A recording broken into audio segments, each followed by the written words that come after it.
Call me Deep. And they call me Dive. Depth diving is an everyday thing. Yes, every day. Fourth dimensional days are long. You have no idea. Are your thoughts tangled, your synapses scrambled?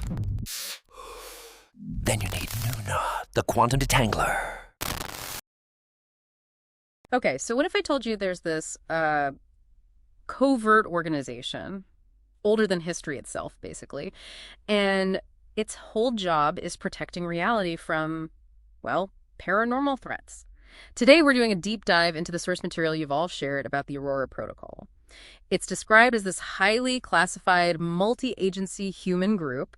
We're going to try and sift through this stuff and figure out what this secret society actually is. Right, and our mission here is really to get a handle on its origins, which sound incredibly ancient, its long, sort of shadowy struggle, and what it's actually doing now in the modern world. The sources you sent paint a picture that's, well, it's a unique mix. You've got this deep historical lore alongside very real present-day challenges. It kind of forces you to rethink reality a bit. Okay, so let's unpack that ancient part. You're saying the protocol wasn't, like, started in the Cold War or something. Yeah. How far back are we talking, according to these documents, and what kicked it all off? It's fascinating, actually.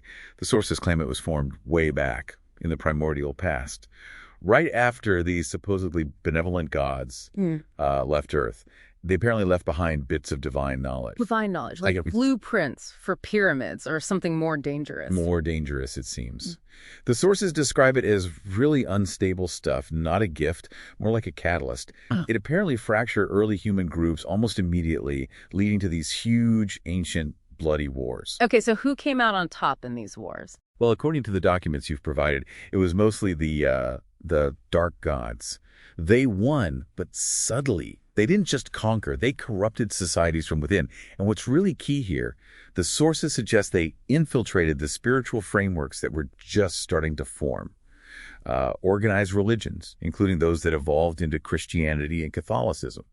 Now, these specific sources describe them as being subtly twisted by these dark gods, used to sow division, manipulate people. We need to be clear, we're just reporting what's in the source material. It even suggests places like the Vatican became sort of unwitting hotspots for this lingering dark influence. Again, that's the perspective in these files. Right. But the sources also say not everyone with this ancient knowledge got corrupted. Exactly. Thankfully, no. A small, really dedicated group saw what was happening. They went deep underground, literally in some cases, but also figuratively. They formed this hidden lineage. That was the start of the Aurora Protocol. So they've been hiding ever since? For millennia, yeah.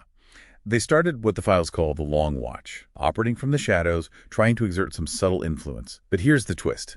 Even within their own ranks, the full story got lost over time. Their true origins, how exactly the dark gods manipulated things, even the purpose of their own ancient safeguards. It all became kind of blurred, encrypted lore, puddles. They didn't even fully grasp how deep the corruption and the rising religions went, apparently. The dark gods were that cunning. And get this, their original basis. Described as vast ancient bunkers, places where portals once shimmered with unstable energy, they're supposedly still functioning. But even modern agents don't know their true history. Wow. Okay, so shifting gears. How does an organization born from that deal with threats today? Let's talk about the ongoing fight. They have this immense knowledge of magic, anomalies, fighting dark gods, chaotic entities, all since those original gates closed, to stop something called the Merge. And the Merge, based on these files, isn't just like an apocalypse. It's described as this terrifying refusion of realities, a cosmic unraveling they've been fighting off for ages. Right. And in the modern world, they manifest as the first responders when things get truly weird. They're the lead investigators for bizarre clues, events, local law enforcement just can't even begin to understand. Think about, say, tracking unknown cults, leaving strange symbols, or analyzing phenomena that defy physics. That's their territory. They develop and use countermeasures, some technological, some apparently arcane, like energy dampeners for magical surges, maybe complex wards, things like that. Their goal is containing these outbreaks, tracking these entities, all while keeping it hidden. Trying to prevent mass panic, you know. It's pretty wild how that ancient fight continues, but the sources also show they work with modern agencies too, right? Not just against purely magical threats, operating at the super high classification level, working with, say, the FBI's Behavioral Analysis Unit intelligence agencies. Yeah. Basically admitting some threats, like weird serial killers, aren't just standard crime. Yeah, a case gets kicked up to the protocol level when you get that specific mix. When serial crime starts looking undeniably supernatural, the sources give an example. The FBI flags a really bizarre serial killer. Turns out he's a former protected witness showing weird ritualistic patterns. Boom. That triggers an Aurora classification, according to the files. The challenges must be huge, though. Managing information, tell too much, people panic. Tell too little, you miss something crucial. And they're enemies. They don't follow scientific rules.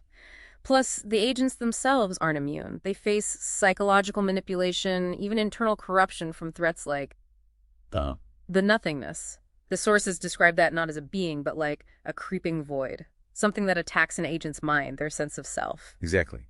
And a concrete example of their modern work is this collaboration mentioned with the decorated FBI agent, Michael Booker Freeman. He's leading a ritualistic murder investigation.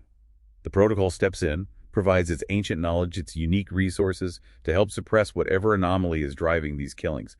It shows how that ancient mandate adapts. So, when you pull back and look at the whole thing, the Aurora Protocol is basically humanity's oldest, most organized line of defense against cosmic chaos. Yeah, and if you connect it all, every time one of these malevolent forces makes a move, it sort of pings the Aurora Protocol network. It demands a response from them. Yeah. And that shapes our reality in ways we probably don't even realize.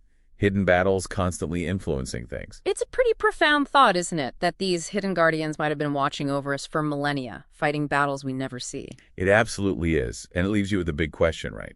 Considering these ancient origins, these forgotten truths, what other vital safeguards might have been lost along the way? How much of the world around us right now is actually being shaped by these hidden struggles we're completely unaware of?